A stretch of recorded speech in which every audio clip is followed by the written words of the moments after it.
这一刻的范思哲与郭麒麟仿佛真的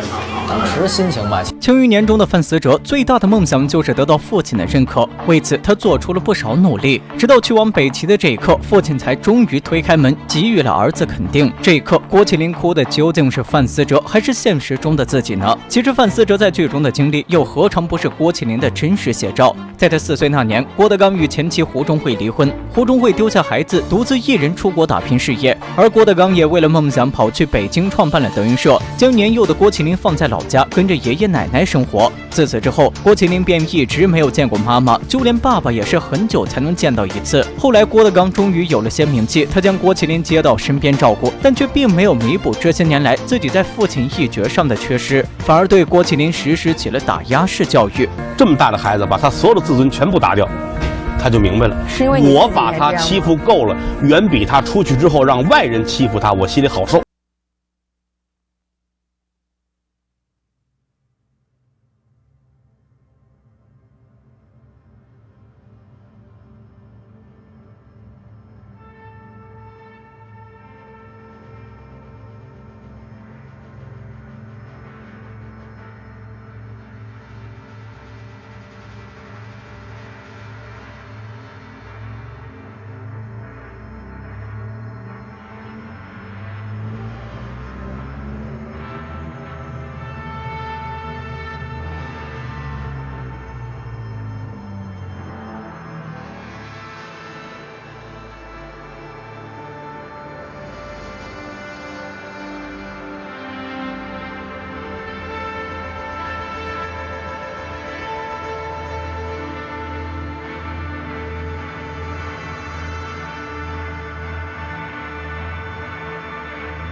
大林与他的关系就相当不错，他们这一群小伙伴经常一块熬夜打游戏、玩狼人杀。或许正是因为有交情，所以老秦才会同意参加郭麒麟常驻的这档综艺节目。可让人没想到的是，节目一开始就有路人挑拨二人之间的关系。当天老秦身为导游，带着大家一起前去玩水。可正当他打电话联系售票中心时，突然跑出来一位素人大哥，指着老秦喊：“德云一哥！”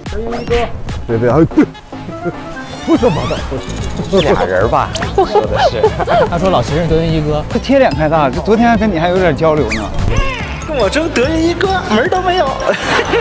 秦霄贤嘴上否认，但嘴角的笑容却根本压不下去。而面对魏大勋的挑事，大林却根本没有在意。毕竟身为德云社班主，这点容人之量他还是有的。就像岳云鹏曾经说的那样，他不像一个星二代，他如果是一个，就这么说吧，他是一个容易嫉妒的人。我们的生活，我们的日子都不会好过。如果郭麒麟容易嫉妒，恐怕德云社10兄弟都出不了头。那么你们还知道有关于郭麒麟的哪些趣事呢？